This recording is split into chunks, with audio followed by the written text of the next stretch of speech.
دې لوبې ته کوډه وایي چې د صوابع او بونیر په ځینې کلو کې د سوونو کالو راهیسې ژوندی ده.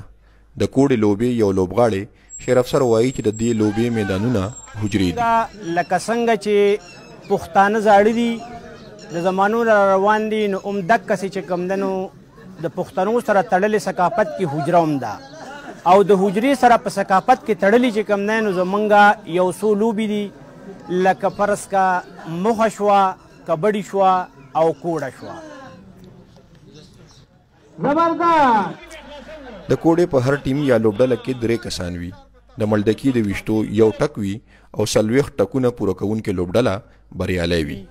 او دا چې کوم نن لوبه موږ سره د 400 کاله نه مخکې خوشحال خان چې کوم نن د دې لوبې ذکر چې کوم نن د سواتنامې نومي کتاب کې هم کړی دی، او هغه شعرونه څه په داسې ډول باندې دي چې د پلار په خوی پیدا وي هغه زویا، چې د پلار په خوی پیدا وي هغه زویا، چې د مور په خوی پیدا وي کوسکی دي، او کله اخوا کله دیخوا لکه کوډه ستا یاري خو د غمونو مړدکي دي. دا چې کوم نن اوس زمونږ د روانې زمانې چې کوم نن زمونږ د محفل یو شاعر دی اترشاه ټکور صاحب، هغه هم په یو شعر کې وایي چې دا سینه مې په مثال لکه د کوډې، دا سینه مې په مثال لکه د کوډې، پرې رادرومې د غمونو مړدکي. د بریالی لوبډلې چینار خان وایي چې انټرنیټ او ټکنالوژي په حجرو کې د ځوانانو ناسته کمه کړې ده، خو دودیزو لوبو سره حجرې هم آبادیږي او مینه ورسره هم خورېږي. او مینې محبتونه یو بل سره موږ د ډېر زیاته دی ملګرو موږ سره ډېرې مینې جوړې شوې. د پنجپیر او دا د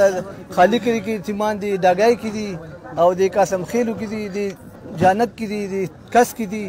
او کته مانیرای کې ناړو کې دا په دا زموږ ډېر ملګري دي چې موږ یو بل سره د فاینلو کې جوړوي د ملګرو خپل یو بل سره په لبو کې او دغه کې کوم نه په ډوډاګانو باندې هم لبې کوو، موږ په الواګانو باندې هم لبې کوو، او هغې سره چې کوم نه موږ یو بل ښه ټاکه وراکاږو یو بل ښه، او هغې سره کوم نه موږ بیا بل بیا میدان کې ولاړو را میدان ته شه بس بیا لغه کوو جګړې مګړې پکې نه کوو، او ښه شوق سره کوو.